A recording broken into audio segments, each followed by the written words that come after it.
I hid inside my room like a fucking coward. The past 50 flashbacks performing the lasting long hours. It was amazing. You finally got a rise out of me. You are listening to Unscripted Moments, a podcast about propaganda. This week we're talking about Woe-is-me-I'm-so-misunderstood-song, track 3 from the Propaganda I Spied 10-inch split, I'd Rather Be Flag Burning. I love that title. Which, according to Discogs, came out in 1994, and according to Wikipedia, came out in 1995 on Recess Records. The song was also renamed as Utter Crap Song as track 3 on the Propaganda Where Quantity is Job Number 1 compilation, which came out on G7 in 1998. Yeah, I speaking of that Quantity compilation, I have the CD right here, and the liner notes for this song, for this portion of this record, this 10-inch, says it was recorded and mixed in 2 days a long time ago at God of Thunder Studios by Paul James, Tim Clark, and Chris Brett. Never heard of any of those guys, but they have a hand in the I'd Rather Be Flag Burning 10-inch, so that's pretty awesome. And so then Chris wrote, "That's right. With even 3 sets of objective ears, somehow no one bothered to tell me that my vocals hovered somewhere between asinine and hilarious."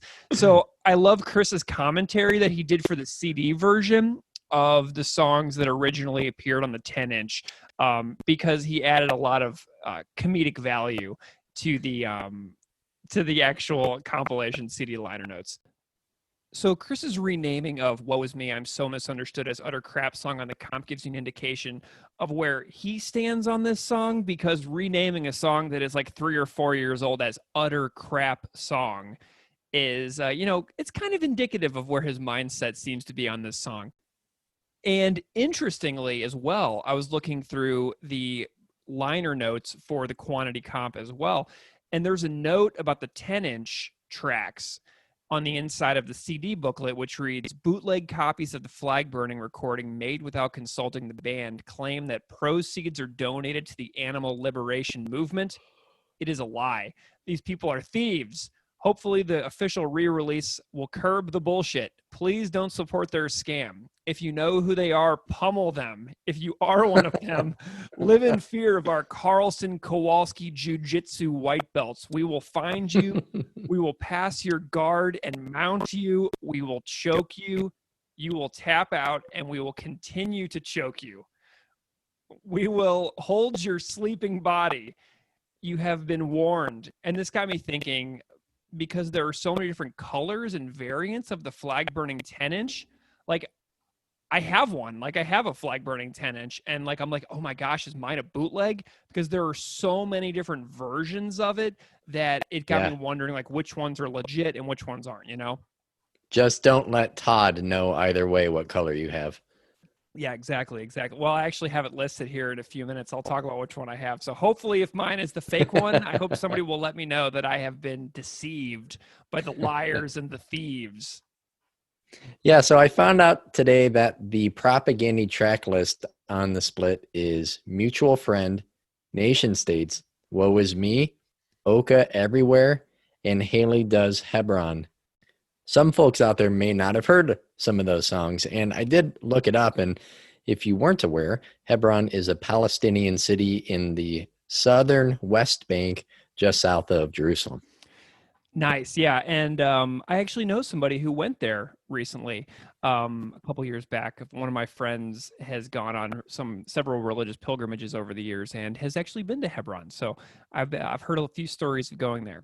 But going back to like the 10-inch itself, this is, if you go on Discogs, you'll find that there's about 10 different versions of this on CD and on 10-inch vinyl. And I know that there's an early variant on CD, which is completely DIY, is not listed on Discogs, and it's made from cardboard and glued covers that are like glued together. And the brown variant of the CD, which came out on G7, came out later, which had a folded beige paper sleeve. And I think that when we were talking to the Beav recently, I think that he said he has one of these original DIY versions. So apparently there's two versions on CD. One is the DIY version, and one is a G7 version. So then that gets into the that gets into the vinyl version of the 10 inches. And there are so many different color variations of this record on vinyl. It's really mind-boggling to sort through them. So here's some of the versions. There's two covers that go back to back in this 10 inch. One is the Propaganda cover and one is the I Spy version. So there's two separate covers, like they aren't like glued together or anything. They go into the record completely separately. And it's really intriguing the way that it's been done. So there's one that has a blue Propaganda side with a red I Spy side. There's a version which has both sides are like in black. There is a version with black and red covers where Propaganda side is red text and the mopping man with a black outline. And on the I Spy side, it's black text and art with red filled background. There's a version where Propaganda's is bright blue and I Spy's is bright green. There's a version with a brown Propaganda cover and a bright yellow and black I Spy cover. There is a version with a green Propaganda side and a blue I Spy side, which currently has a copy for sale on Discogs at $83. There is a green Propaganda cover with a red I Spy cover currently for sale for $50 on Discogs. There is a red Propaganda side and a blue I Spy side, and that's the one that I have. I have that one at home. So if that's the bootleg, maybe I don't even want to know about it. There's also a red Propaganda side with a red I Spy side currently for sale for $200 on Discogs. And there is a red and blue Propaganda side and a dark blue, light blue I Spy side for sale for $120 on Discogs. So I think that like when I got this record years back, I think I may have spent like, I don't know, $20. I'm not entirely sure, but like there are so many different versions of this, and it's just really wild how many variations Recess seems to have made. But discussing this 10 inch on this podcast has been in super high demand since we started the show. I underestimated the power of this 10 inch in Propaganda fandom. As somebody who mostly listens to the full length records, this split is something that when we started doing this, people really got engaged and wanted to know when we were going to talk about I'd Rather Be Flag Burning songs. So that's been really wild. And, some very, very longtime fans of the band have wanted us to do a deep dive into this 10 inch from day one. And I'm delighted that we're finally getting there, maybe with a somewhat surprising track selection as well with Woe-is-me.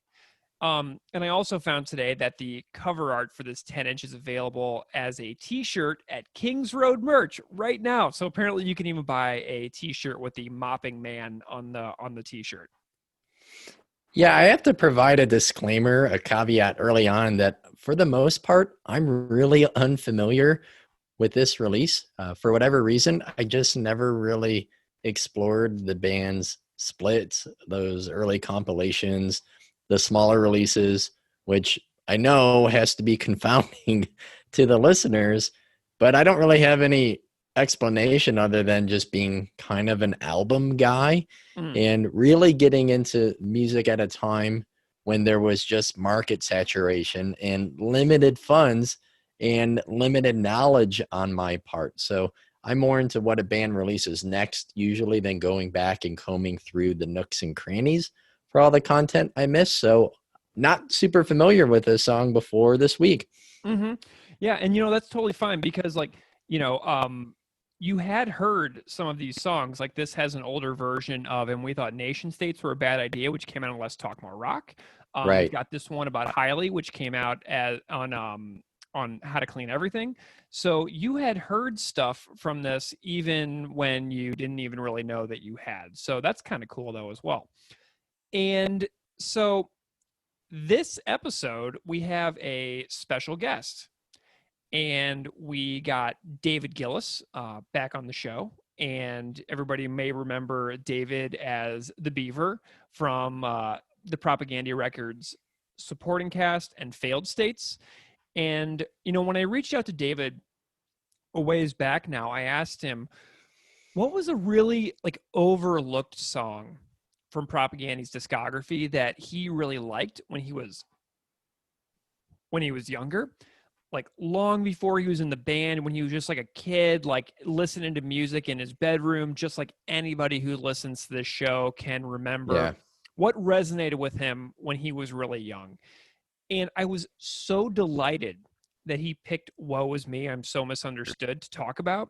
This is a super short, condensed interview with David, but he will be back on the show again to talk about another song. And also, for those of you who don't know, if you missed our interview with David for the Cut Into the Earth episode, he is currently in a band called Agassi, and you can get their instrumental records on Bandcamp and like through mail order and things like that. But it's really, really great to have the Beeve back on the show to talk about this super overlooked tune. One note as well, during the interview, David talks about a song on the end of the split, on the I'd Rather Be Flag Burning split. And he says it's like this song about like a party, and it's like super silly and over the top. And it's only on the CD version. It doesn't appear on the vinyl 12-inch. So if you want to hear this song, you'll have to track down a copy of the CD, or you can find it on YouTube as well. But the song is Last Man on Earth is the song that he is talking about. And a notable lyric in the song includes Todd singing the line "barfed on the wall," and it talks about Chris walking into a party naked. So it's not on the vinyl of the album, but it is a very, very funny and very silly song that only appeared on the CD. So when David talks about it, we couldn't remember the name of it during the conversation. So when we get to that point, know that we're talking about Last Man on Earth, and you should definitely go and listen to it if you never have. So anyway, this is our chat with David Gillis on the song Woe-is-me-I'm-so-misunderstood, aka Utter Crap Song. Who the fuck needs a character to be their friend? It's so fucking stupid. I'm just a scared and insecure and scared. Maybe just in time to.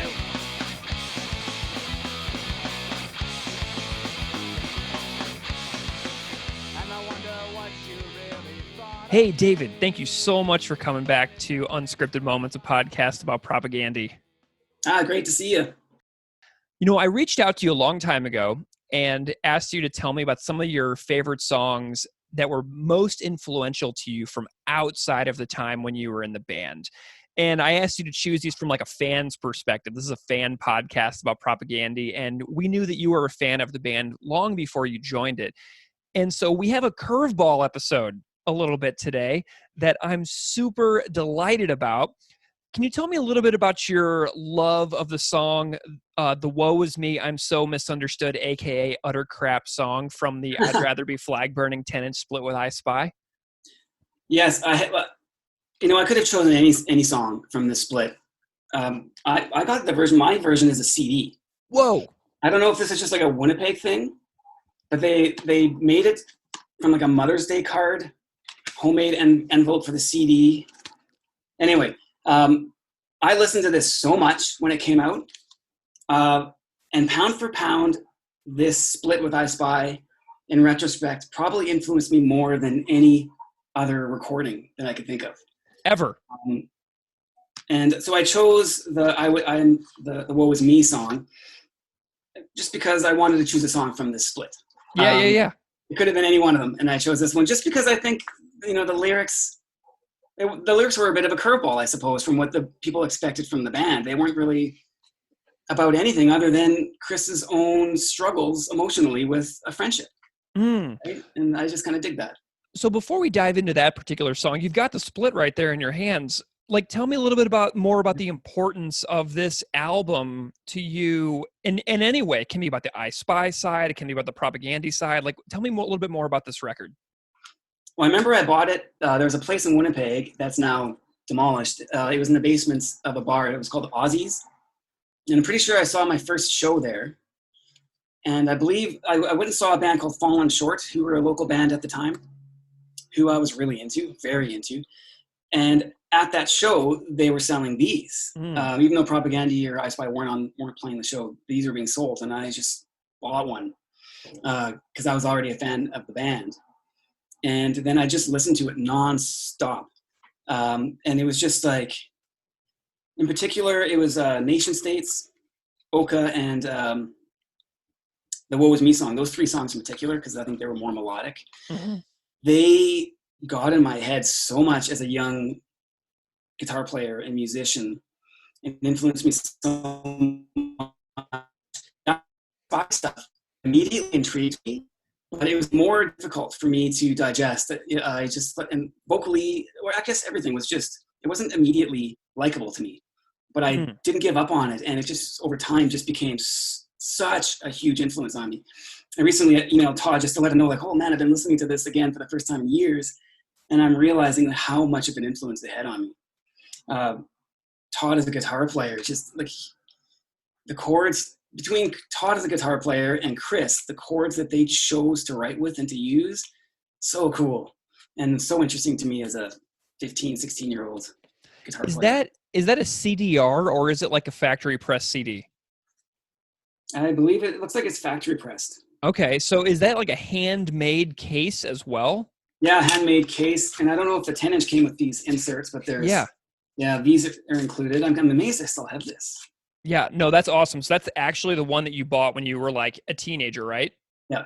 I love that. I've got like my old Misfits coffin set that I bought when I was like 15, and I will never get rid of it. The case is like falling apart and broken in so many spots, but I'll never get. There's a few things that we have that like cannot leave our lives. Do you know what I mean? Yeah. It's just those essential moments. I have not dug this. It's just several moves I've had to make over the years. This has followed me. I wasn't even aware that it followed me, and I'm so happy that I still have it because, yeah, like I say, this was a really special release for me. A lot of really special memories come flooding back when I look at this and when I listen to it. Do you have any particular memories of I Spy from that era as well? Yeah, just remembering going to a few shows. This is when I first started going to shows, and just how kinetic and visceral the performance was, especially from Todd. Just like that was my first experience with Todd. Is just this is an intense individual. Yeah. You know? There's and then I've got those records, Revenge of the Little Shits and Perversity is Spreading, which came out on G7, and those records are, I mean, in my view, they're perfect records. Yeah. I mean, they're so unbelievably good. That's the band. That's the kind of band they didn't need to last very long, and it's probably best they didn't. They just burned so bright for a short period of time, and that was it. And that's a very special band. I love it. So, I'm wondering about this song in particular, Woe-is-me. So I was thinking about like what this song resonated, in what way this song resonates with me. And like, I was thinking about other songs that I loved during this time period of my life. Like I have vivid memories of driving around being 16 years old in the midst of like a painful life experience, like looking back on those times, like they're very intense in the moments when you have a fight with a friend or a fight with like a romantic partner. And like, I have these like deep connections, these like viscerally emotional responses when certain songs from like Alkaline Trio or Saves the Day or Small Brown Bike or Hot Water Music pop up, or Strung Out, stuff like that. And I'm curious if this song, Woe-is-me, is one of those like time and place songs for you about fighting with a friend. Like, what is it about this song particularly that grips you? Well, as I said before, the words weren't what gripped me. That's not how I listen to music. I wish it was. I wish lyrics just hit me right away, but it's like my brain's not wired that way. I hear the sounds and I have to put in effort to hear the words. What I do dig about the words is that they're just honest. And I don't know, you'd have to ask Chris. I don't know if he regrets. Actually, you know what? Chris isn't the kind of person that regrets things, but I wonder how he feels about this song now. It's certainly not a song we ever played when I was in the band. I don't think he would consider it one of his finest moments. But what I like about it is it's just this honest song about something he was going through. And that's what it comes down to. It was an honest moment in time that I really appreciate now. But at the time, as a teenager, it was listening to the guitar parts. And in particular, the very end, there's a little tag at the end of how the song ends. That got in my head. And that was almost like a game changer for me. The way it combined, it's the first time I had heard it in music anyways. I'm sure I'd heard it before, but the first time I'd noticed something like this, where it was a combination of a power chord with a little melodic part. And it's kind of staccato. I've got a good, should I play it with it? I'm not sure if you guys will be able to. Yeah, bust it out. Because I'm not sure if you know what we're talking about. What got in my head. Hopefully it picks up on the mic. Okay.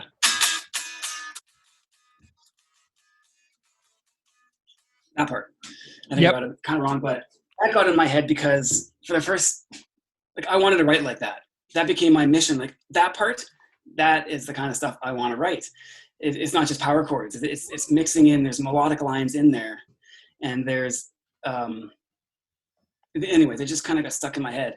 That kind of stuff, and that's what appealed to me about that song. It might seem like it's a silly little thing. It's like a 5-second part at the end of the song. Yeah. But it really kind of was a game changer for me as a young dude trying to write music on my own. Yeah.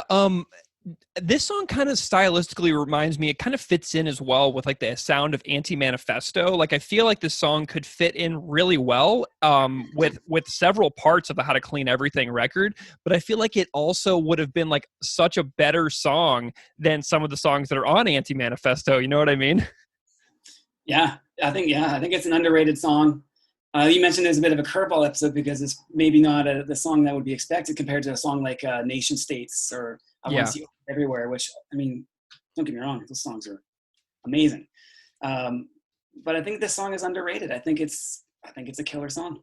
So is there anything else about the other songs on the 10-inch that you really want to put out there, like as far as like Oka or Nation States, like about this is like a complete package? Is there any like big idea that you feel like you would like to put out there as far as this release goes? Because it's one that's not talked about a whole lot, but a lot of fans feel like you, that this is like the best Propaganda era. Like they are obsessed with this 10-inch, and I've been getting tons of messages from people about how we need to pay more attention to this 10-inch. And I'm curious if you can talk a little bit about this thing in general that people love so much.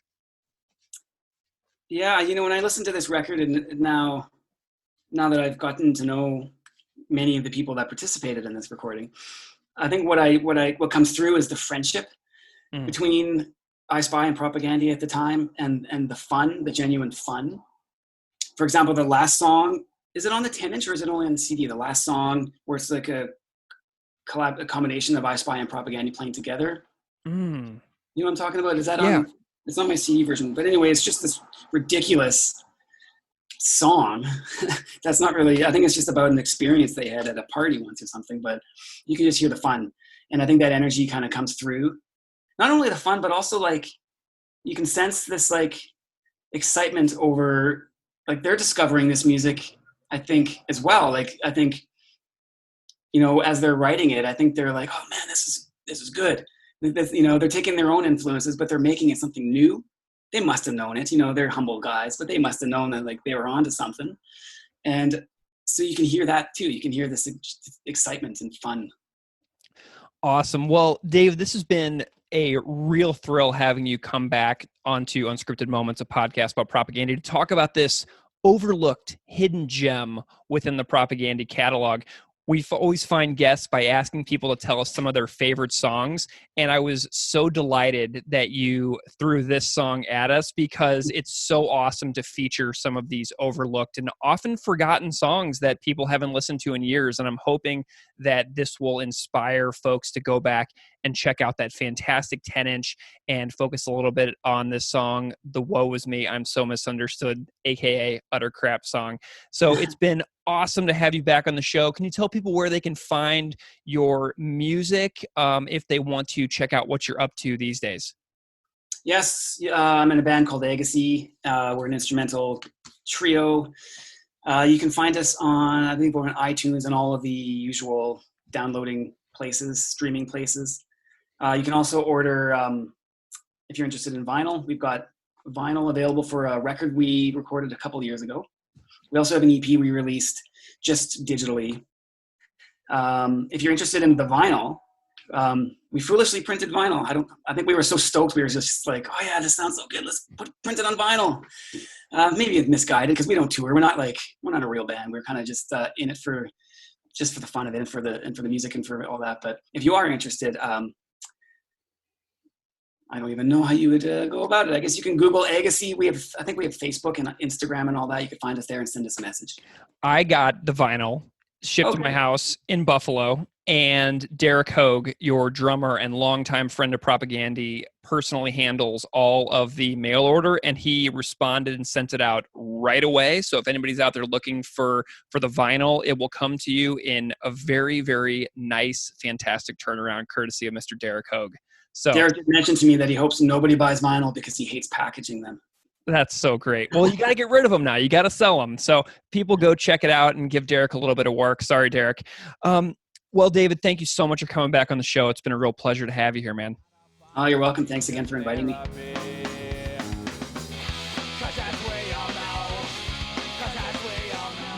That was my chat with David Gillis, the Beaver from Propagandy. Great to have David back on the show. And it was a delight to chat with him about this song because he is the only person who ever mentioned this song in any communication with possible guests. So this is so cool to have such an out-of-the-box, overlooked song chosen by an actual past member of Propagandy. So that was just absolutely wonderful for me. Yeah, I think I wouldn't have perhaps thought much about this track had it not come from someone like the Beav.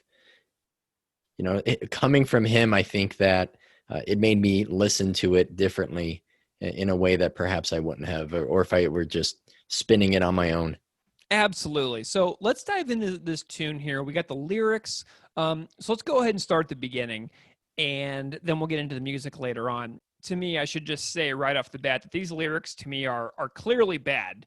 If I opened up almost anything from my high school lyric, quote unquote, lyric notebooks that I had stashed all over my bedroom, I feel like this could have come from almost any one of those. It's kind of a superficial, predictable little bit of lyrics that like I feel like any angsty 16-year-old in their bedroom who had a fight with their friend may write.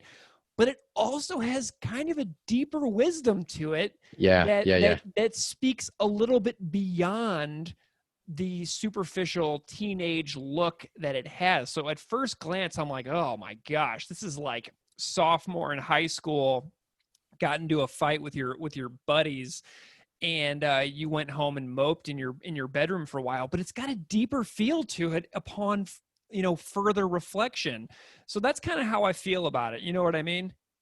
Oh, for sure. Because my biggest takeaway was not so much the cringy or mopey part, but would be the lessons and the personal connections that I made with it. I think I definitely connected more with that. Yeah. So it's got this super cringy feel to it upon first read, but if you think about it for a little bit, it kind of starts to come around where you're like, oh, there's a little more to this than I thought.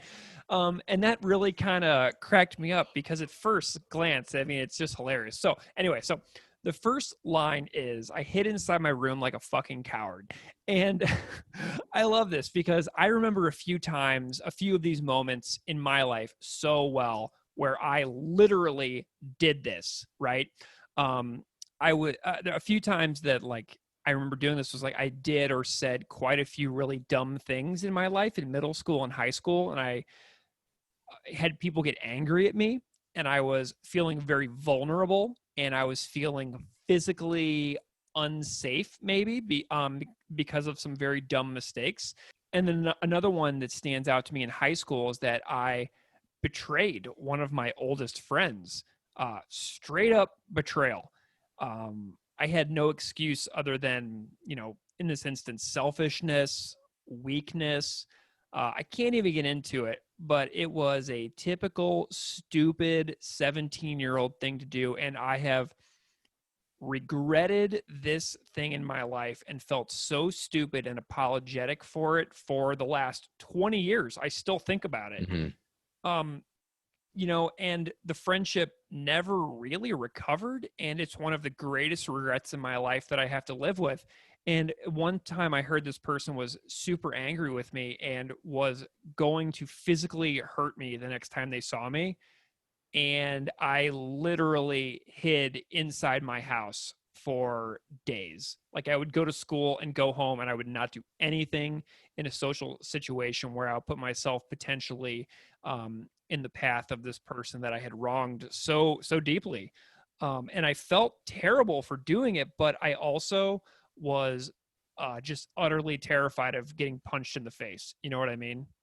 Yeah, if you think of the rest of the lyrics on How to Clean Everything, like just the first opening lines of pretty much each song, the Beav is right. He nails it in saying that this is a curveball, which he observed when it came out. But for me, as a a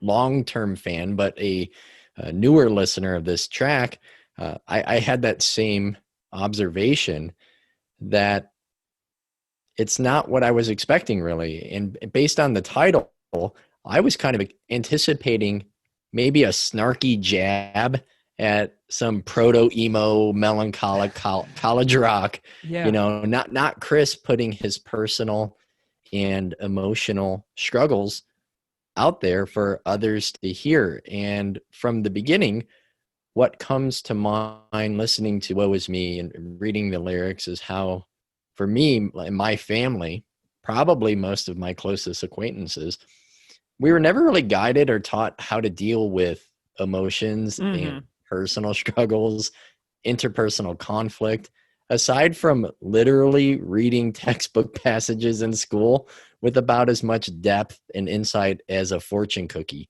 And an emotional version of like, oh, just pull yourself up by your bootstraps kind of pep talk. Right. So much of figuring out the ups and downs of relationships for me, and I'm sure many of our listeners and maybe you, has just been trial and error. You know, I was kind of raised in a household where emotions trumped everything else. Then eventually having to navigate intimate relationships and new friendships and old friendships that are evolving and changing, that is not easy. And there was no real release for me. It wasn't the norm to talk about openly or to admit that you were struggling emotionally or mentally. And on top of that, this song was written at a time when there wasn't social media platforms that make it exponentially harder to understand people in your life and your relationships in your life. And now we don't have the luxury, I think, of sulking and pouting in our rooms. I don't know about you, if you still are, but I am a moper. I am the powder in my my marriage. Yep. But you know, we can't do that now, even because of smartphones and the internet make that almost impossible. Yeah, and you know, and I'm thinking back on this conflict that I was describing from that friendship a few minutes ago, where I wronged this person. Like I can still remember that person's childhood phone number. You know what I mean? Yeah. And it's so surreal to think at how much communication has evolved over the years. And in order to talk to my friends when I was a kid, to, you know, deal with situations we were feeling or whatever, you had to get them on the phone or you had to find them in person. And just how difficult that was sometimes. And, you know, another stupid example I have of how I didn't know how to deal with problems is something that stands out is one time I was super burnt out from finals in college and I was supposed to go on a trip with some friends to Chicago. And I don't know what it was, but I just shut down and I couldn't tell them that I didn't want to go on this trip anymore.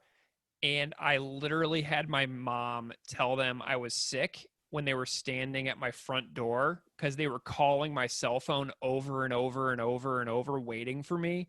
And I said to my mom, tell them I'm sick if they show up here. I can't talk to them. And now looking back, I think it was just depression But at the time, I Yeah. didn't have the vocabulary to communicate things like that like I do now. But yeah, it's so hard dealing with these dynamics and these interpersonal relationships that change over time. And I mean, this song really captures that so well.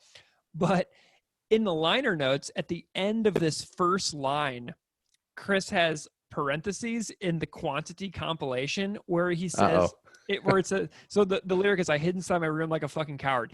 And Chris has in parentheses, what? Please kill me, after this lyric. Like, he added this note after this line, and he was just like, oh God, I can't believe I wrote that. It's just really funny to see the way that Chris has inserted a little bit of comedy within these lyrics as well, which, you know, maybe could have been written by an 8th grader. So it's kind of fun that way.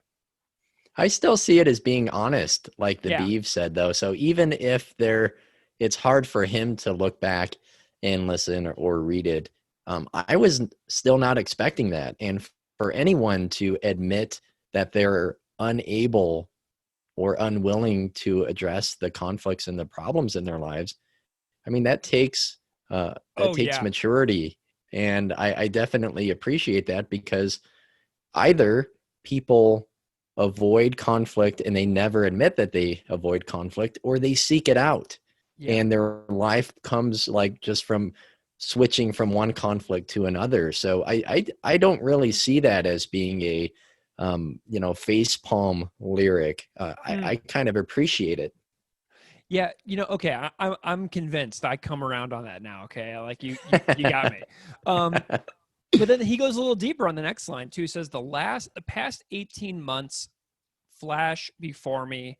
In the last 8 long hours, it was amazing. You finally got a rise out of me. Out of me. Yeah. So I love this line because it discusses the nature of letting a conflict fester over time until somebody explodes, right? Mm-hmm. You keep it in, you repress it, and you just wait until like all the little slights and things like that happen over time. And instead of being like, hey, you know, that's really not cool, I really don't think you should like do that, can we talk about a better way of moving forward, and being mature and like conflict and problem solving along the way, you wait until you just can't take anymore. Like, oh my God, I hate you, you stupid idiot. And so, like, picture having a roommate in college and not having the ability to adjust your expectations for living to someone else's quirks, right? Right. Dishes, laundry, vacuuming, parking in the wrong place, exchanging money for utilities and rent. All of these things can create these tiny little rifts in a relationship that eventually blow up when not addressed maturely and early and often.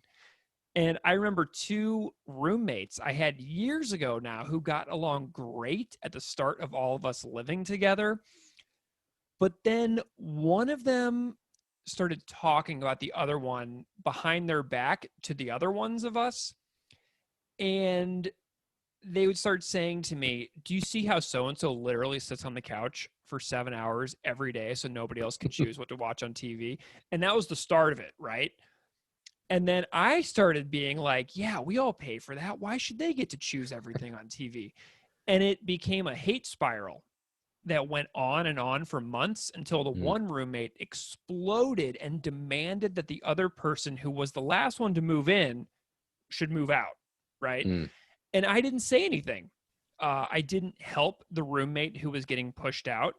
I hid in my room, you know, but hiding in my room only made me feel like more of a coward, more stupid, more small, but I didn't intervene and I didn't stand up for that person who was getting pushed out because they had a night job and would watch TV during the day.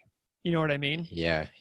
They had a job. They had a well-paying job that they would go to. They were responsible. They paid the money to live in the house. It's just that they had every day off. And this one person created this rift that was made up and drove that wedge. You know what I mean? Because they didn't address it to begin with in a mature and meaningful way. I just think of every time I have a disagreement or an argument with my wife, she's like, is this really what you're mad about? And of course, in the moment, I'm like, yes, that's what I'm mad about. Is she I listening don't. to this conversation? She is not, but she is, as you were talking about the rise against whisperer. My wife is the Keith Goff whisperer. She knows how to bring me to my center in a way that I can't do for myself. So she'll say that, and of course, I get defensive. But then I start to think, no, I'm not really mad about this. It's these other things that have built up because, as I said, I kind of grew up in households where that wasn't openly dealt with. And if you had a problem, it was the other person's fault, and you made sure you let them know it was their fault. Mm-hmm. Mm-hmm. Yeah. Do you have any other thoughts on that past 18 months line? Did that gel with you in any other ways? No, I think your description of just how things aren't dealt with and how they can never be reconciled and you hold on to something. I mean, I think of my own best friend, my best friend for 31 years. Jeez Louise. Yeah, we met each other in kindergarten. He now works at my school. We are on the same team. So it's I get to go to work and I see my best friend literally every day. And we never had a fight ever until like our late 20s. And because we never had a fight until our late 20s, we didn't know what to do. Mm-hmm. We kind of really struggled. And for months, we just kind of didn't talk to each other. But of course, there was stuff going on with me. There was stuff going on with him. And then there was just like this really uncomfortable event that it was really hard for me because I was like, what do I do? This has been the really the closest person in my life up to that point of just feeling like you admire and appreciate and you find humor and creativity in everything you do and thinking, well, being angry at what they've done, but also wondering what you did to perhaps, cause that in the first place. We just didn't deal with it. So it was a couple months before eventually things kind of smoothed over. And then we started talking again. And of course, like picked up right away, but because we didn't have practice dealing with conflict. Well, and that speaks to the next line in the song where it says, I'm just as scared and insecure as you. And at the root of so many conflicts is a misunderstanding gone wrong. Yeah. The mistake I made that I mentioned earlier that was betrayal was totally based on insecurity on my part. Like, I remember doing what I did and I wanted to be liked and I wanted to be accepted and not as big of a dork as I actually was. And I did some actions that, temporarily covered up my pain, but led to an explosion in a friendship. And, doing dumb things is often so much a result of wanting to be liked and wanting to feel good about oneself, even if they're destructive to other parts of your life. It's that temporary thrill for that very, very short-lived gain that leads to long-lasting repercussions that you can't even predict are going to happen. Yeah, I think this is just an incredible lyric, honestly. I mean, way to bear it all with that line. I mean, I regret not having this split with me when I was in my late teens, especially my 20s, because it took me, Greg, an incredible amount of time to even understand that I am a debilitatingly insecure person. Me too. And after acknowledging that, being able to just accept that fact, figuring out how to manage those insecurities, which I mostly fail at on a daily basis. And like I said before, if it weren't for my wife, someone who doesn't weaponize emotion, like I saw throughout my childhood, someone who's just honest and empathetic, and she really understands people. She isn't afraid to say and admit good things about herself. I'd probably still be this loudmouth, obnoxious blowhard, constantly searching for a spotlight in every social setting, which is what all of my friends were competing for. Most of my friends were competing for, my late teens and early 20s. It was who could be, who could put that spotlight onto someone else and call them out, and to be, funny at someone else's expense, trying to fill some void and find recognition that I was unwilling to give myself. Yeah, well, and that speaks to the line in the song that says, "And I wonder what you really thought of me." Because, Mm-hmm. we can never know what everyone is thinking all the time. You can have insanely close relationships, and the person, like, it's like a veneer as well, is if a person's willing to go deep with you, like, that's amazing, but there are so many feelings and sensations and emotions that are almost indescribable, without years of life experience behind you. So when you're young, it's like we don't know how to say what we really think. And like, what is the internal monologue of people who smile to your face while thinking the opposite? And like, for years and years, like, I remember going into school and into work and seeing somebody on a Monday morning, and they would say, "Hey, how's it going?" And I'd be like, "Oh, great, you?" And it's like, I'm not great. Like, Yeah. it's Monday. It's like 6:50 in the morning on a Monday, and it's like 8 degrees outside. I am not great. Okay. Mm-hmm. But they're clearly lying. But like, what is the internal monologue really saying? You know what I mean? It's like, I wonder what you really thought of me. It's like watching those friends of yours like act out and try to be silly and get people to laugh, and the whole time somebody might be thinking, "God, this is lame." You know what I mean? Mm-hmm. It's like, you never really know what that internal monologue of everybody around you is thinking, and that only feeds other people's insecurity whenever you don't know what everybody else is thinking about you, whenever things are getting a little silly. So this is me and my wife in the car leaving every gathering we've ever been at the last few years, is me saying, "Did I talk too much? Do you think I was joking around too much? What do you think? Do you think that was too far? Was this comment okay?" And it's the entire ride home is, "What did they think about me? What do you think?" And she just kind of, "Nope, it's fine. I think you're okay. Mm-hmm. It's fine." And I think that line, "Who the fuck needs a caricature to be their friend?" Maybe it's because I see myself as the caricature. Part of me wonders if Chris is actually saying that about himself I and think he not the probably is. other. Yeah. And I think when I first heard it, I saw it as like, an outward, critique or an insult. But then I thought, maybe not. I kind of saw it in a different way. And I wonder what you thought about me, I think, is the standout MVP lyric that has taken hold more than any other lyric in the song in the last few days. I mean, reflecting about how important others' perceptions of me actually, how important that is. And though I have no wish at all to attend anything like a high school reunion, I'm Yeah. really skilled at avoiding others in public. Like, if I recognize someone I know and they're not an immediate family member or a really close friend, I turn into Buster from Arrested Development. I can blend into an end cap of potato chips at the grocery store Yeah. completely undetected. I don't want to get together with like those acquaintances and those people you kind of knew, but I do wish I could undo some things with the people that I no longer see, like my friend circle, my teen in my 20s.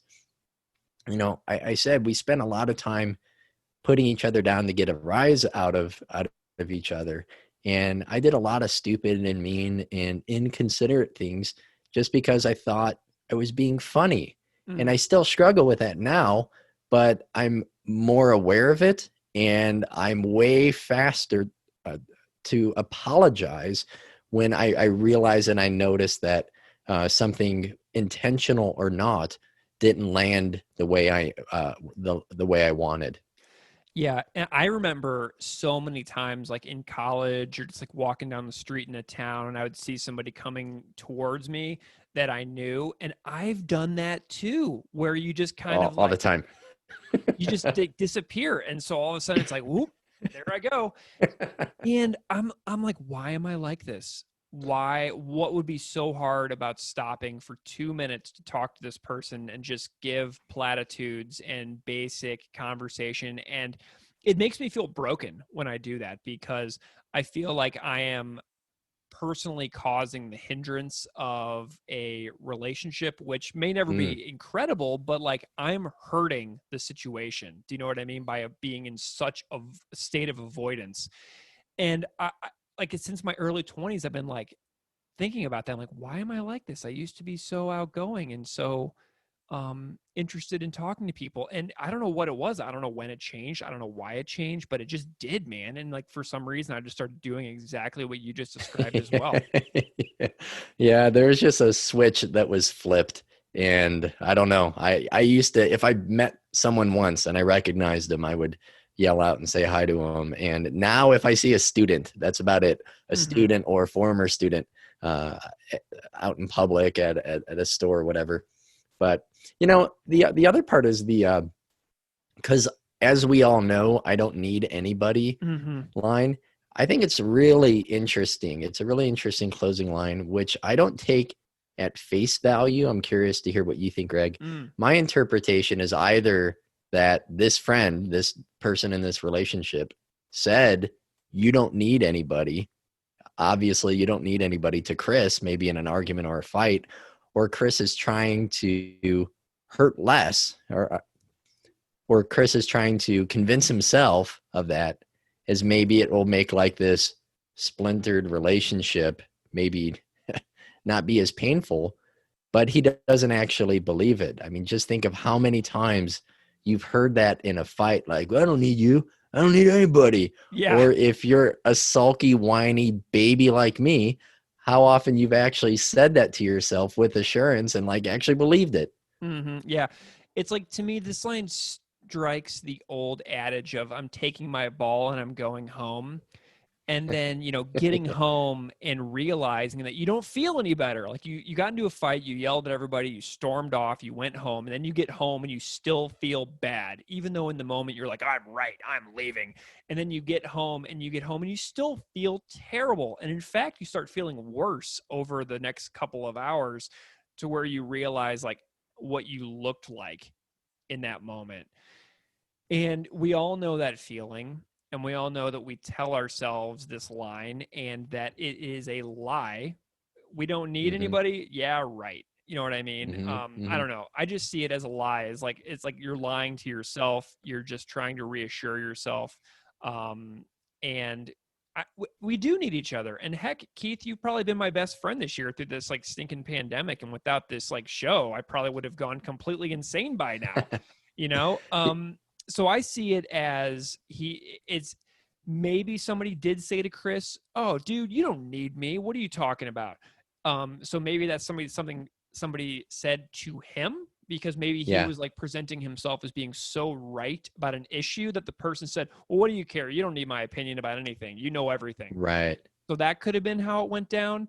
But it's also a deflection of pain as well, trying to protect oneself from feeling vulnerable in the midst of a conflict. And then in the lyric booklet as well, on the quantity compilation after this song, Chris wrote as a little appendix, I ask again, please kill me. So yeah, it's really funny the way that he reacted to this song a couple of years later when they put it on the compilation.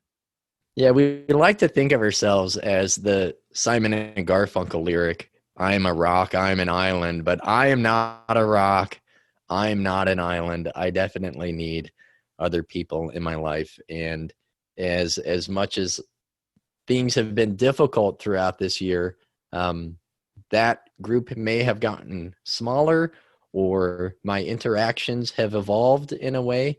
But I know what happens if I'm just by myself, or if I don't have the opportunity to recharge my mental and emotional batteries by interacting, talking with the people that I admire. I get to a pretty dark place rather fast. Let's dive into the music here. What do you think? Sure. Yeah, I think I wasn't expecting this much melody overall. I mean, it stands out to me the most musically is the melody, and there are elements that I think are kind of timestamps in the song. I mean, the stuttering pause after Rise Out of Me, those little pauses, and then the clean break that follows. I think it really has a pop punk feel to it. Yeah. The first thing that stands out to me about this song in the musical performance is knowing how Chris's vocals sound now Hmm. compared to how his vocals sound on the recording of this song. It sounds painful the way that he's singing this song. Like he's adding all this like fake snottiness into the Sure. Yeah. performance.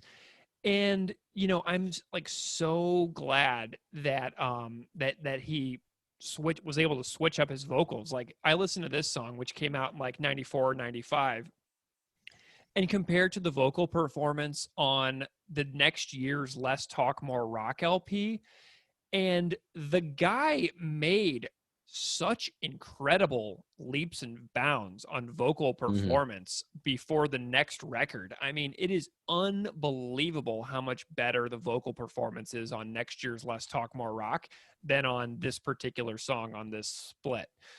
So for me, like my hat goes off to Chris for like figuring out this vocal delivery, that's something that works better for him more naturally within like a year. I mean, it's great. But actually the music on this song, I think it totally rocks. I think it would have fit super well musically on How to Clean Everything. Hmm. I think that Yeah. it's stylistically dialed into How to Clean Everything. And I think it's actually a really strong track musically. The minute 27 seconds of the music is wonderful. John K. Samson's backing vocals on the ending of the tune in the I Don't Need Anybody part, like John K. Samson is way up high in the mix on it, and he sounds fantastic. He really does a great job on that little backing vocal. Earlier you were mentioning the pauses and the fills on the drums, and I love those too. These are great little Jord pauses and fills. And the drumming reminds me so much of How to Clean Everything and everything I love about the drums on that record. And to be perfectly honest with you, when I was learning how to play drums in the mid 90s, this is the kind of stuff that I loved listening to when I was learning how to play punk rock drums. And I had this CD in 1998 when it came out. This is the kind of stuff I was learning and listening to when I was learning to play drums, because it was the little stuff that I needed help on that would help me to make a fast punk rock beat more interesting. So like how to Oh, pause okay. on a bam. So you're Yeah. like Yeah. playing and like, you're playing drums, and then you go, and it would teach you how to put those breaks within a song to where the guitars could go. So you learned how to do those things. And this is like the perfect kind of song for a fairly new drummer to listen to learn how to do some pauses, some short fills. And this is all the stuff that I would like totally eat up as a 14-year-old trying to get better at the drums. And also the outro guitar riff is super catchy as well. So there's a lot going on this song musically that I can really appreciate, especially thinking back on the kind of stuff that I was listening to back when I was a kid. I did find a live performance of this song, and I'm not sure if you found this somewhere as well, but there is a 1994 San Diego, California YouTube video of this song where they perform it and they're playing outside. I think I've seen at least most of this this video before. And Chris has like really long hair Super with a long part hair in the front, with like yeah. a part in the middle. Yeah, He yeah, looks like the mid '90s skater. Absolutely, 100%. So that's totally the video. Everybody knows it. But within that set, there was a performance of Woe Is Me. And I found Ah. it. And Chris, his vocals sound like so rough. And he's really going all in on the super like, Mhm. I don't need anybody. And I just like, I'm like, oh man. Because you're totally right too about the melody of this song. It's so memorable and so singable. And he really went so far in progressing his vocal delivery on the next record. Like, it's truly, truly wonderful how much progress he made for Less Talk More Rock. Yeah, I'd imagine that my voice would go hoarse rather quickly if I were putting that added treble and those intonations into singing. Clearly, I'm not a singer, but it just kind of sounds a little painful. Dude, And when I did that just now, like I almost had a hard time talking, and I did it for like 2 seconds. I don't need anybody.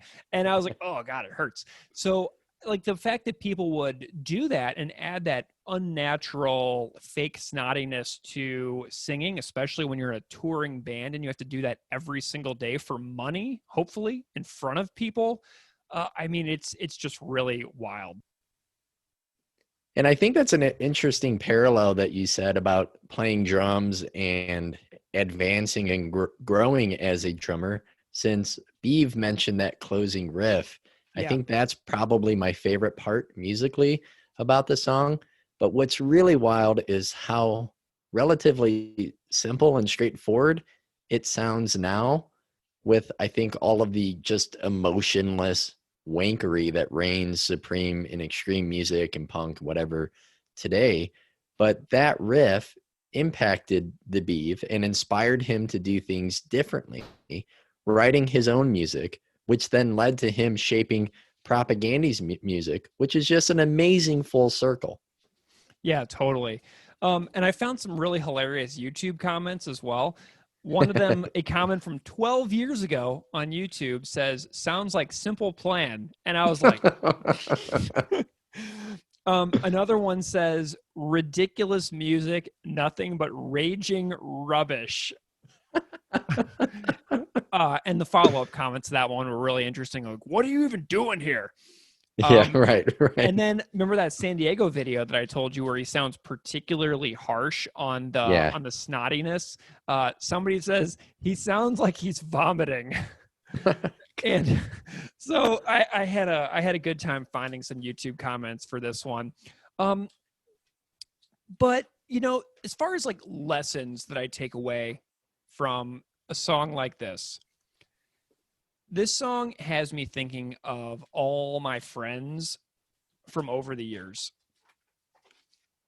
I was a bit like emotional when I was listening to this song today a couple of times. Like, I live in Buffalo, but I'm not from here, and I live super far away from all the people that I grew up with.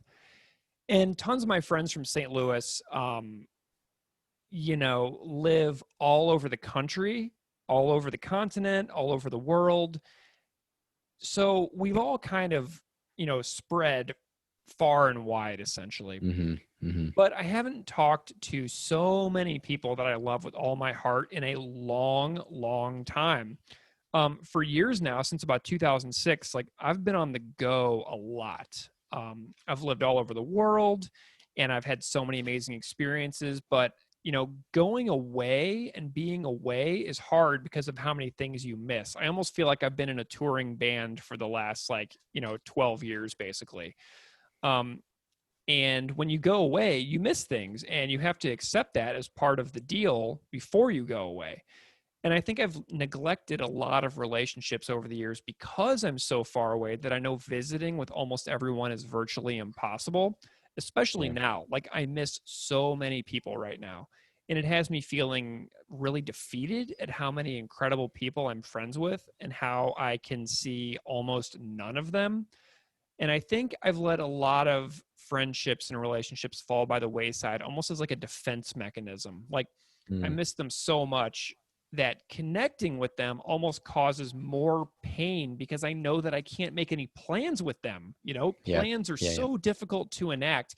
A plane ticket would be like $500, you know what I mean, for a lot of things. And there's a pandemic, or I would have to get in the car and like drive somewhere. And it's just really hard to logistically do those things. So I have all these amazing friendships, and I often wonder if these people think about me. Like, do they remember me?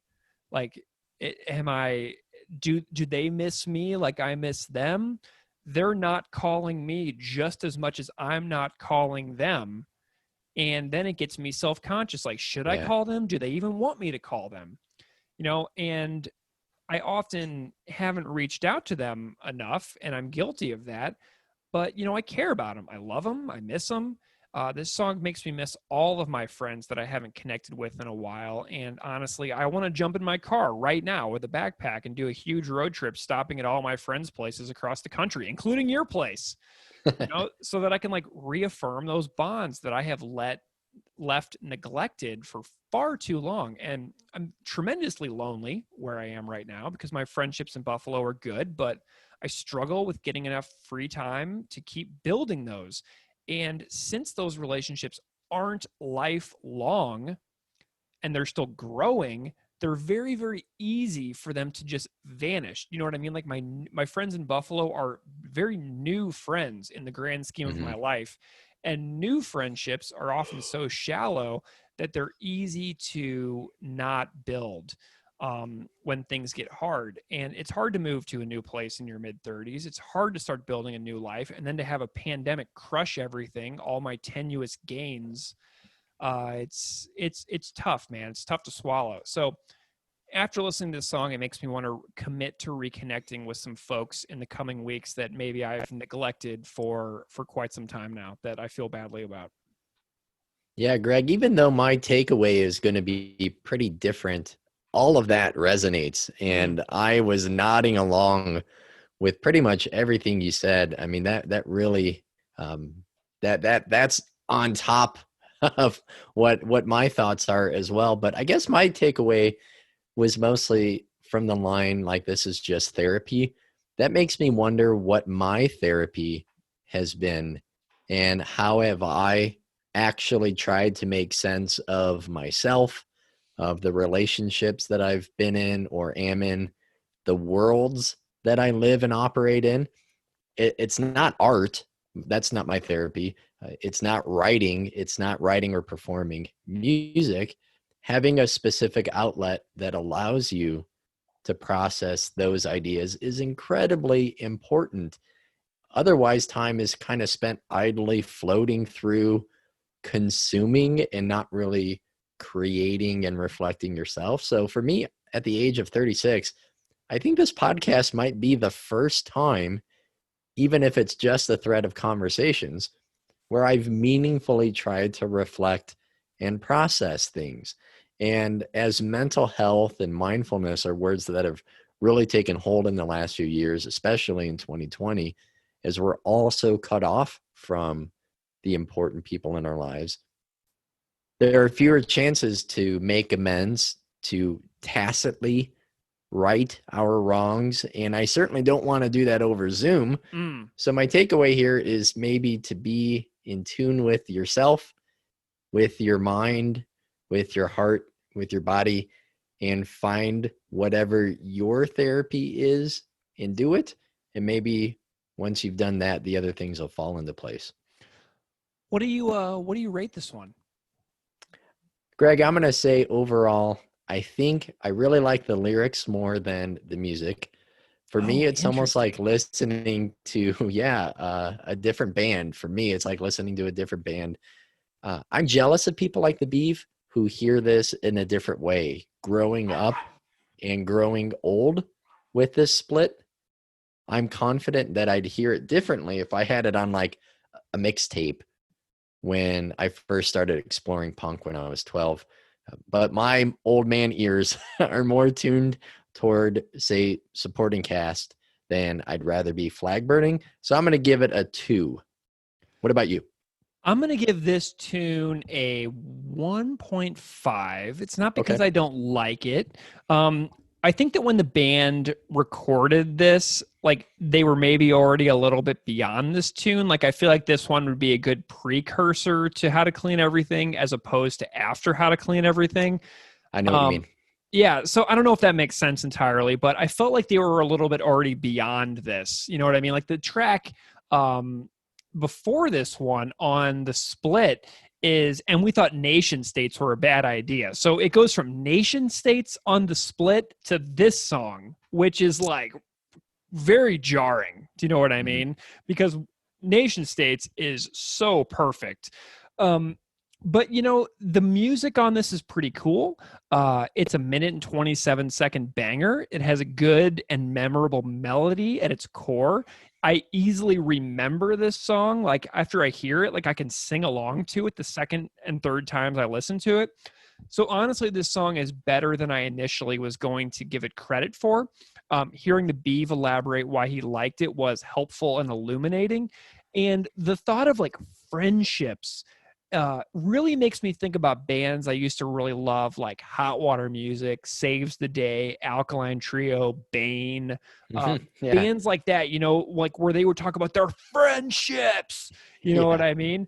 And, I think about being like arm in arm with like a buddy at like an American Nightmare show, you know what I mean? And like that's what this song kind of reminds me of, like not like the feel of those bands that I just listed, but the mood of it. Sure. You know what I mean? And so I'm not saying this sounds like those bands, of course, but it gives me that nostalgic pang for the songs that I mentioned from those other bands that have meant a lot to me over the course of my life, especially before I was an adult, when music resonated in a far more relational and emotional way than it might now.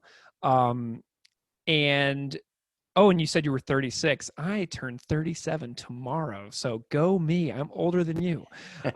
So yeah, Happy early birthday. Thanks, buddy. And so at 37, I'm just going to start saying that now. At 37, the way a song like this hits me a lot different. But man, I remember driving in my car with my friends, listening to Through Being Cool by Saves the Day, all of us singing at the top of our lungs, windows down, Highway 270 going around St. Louis. And, that's the kind of thing that like listening to this song makes me think about, is those times with my friends, just in the car with my terrible car CD player in my Oldsmobile with the factory speakers just on full volume. And it makes me just feel that nostalgic, emotional wave of happiness. And that's what this song did for me. So even though it's kind of a goofy song, it's got so much depth to it that you don't get if you only listen to it one time. Agreed.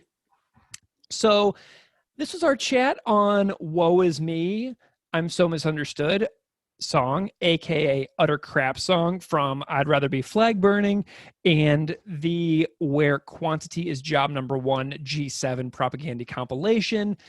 Thank you again so much to David Gillis for coming on the show to chat about this tune with us. I'm kind of surprised we had such a long episode over this song. Like, I'm just absolutely delighted. And so, yeah, if you want to email us, shoot us an email at propagandipod@gmail.com or find us on Instagram at propagandipod or on Twitter at propagandipod. We do our best to engage with you as much as possible there. So if you hit us up, I hope to chat with you there. And we will see you next time. Thank you so much for listening.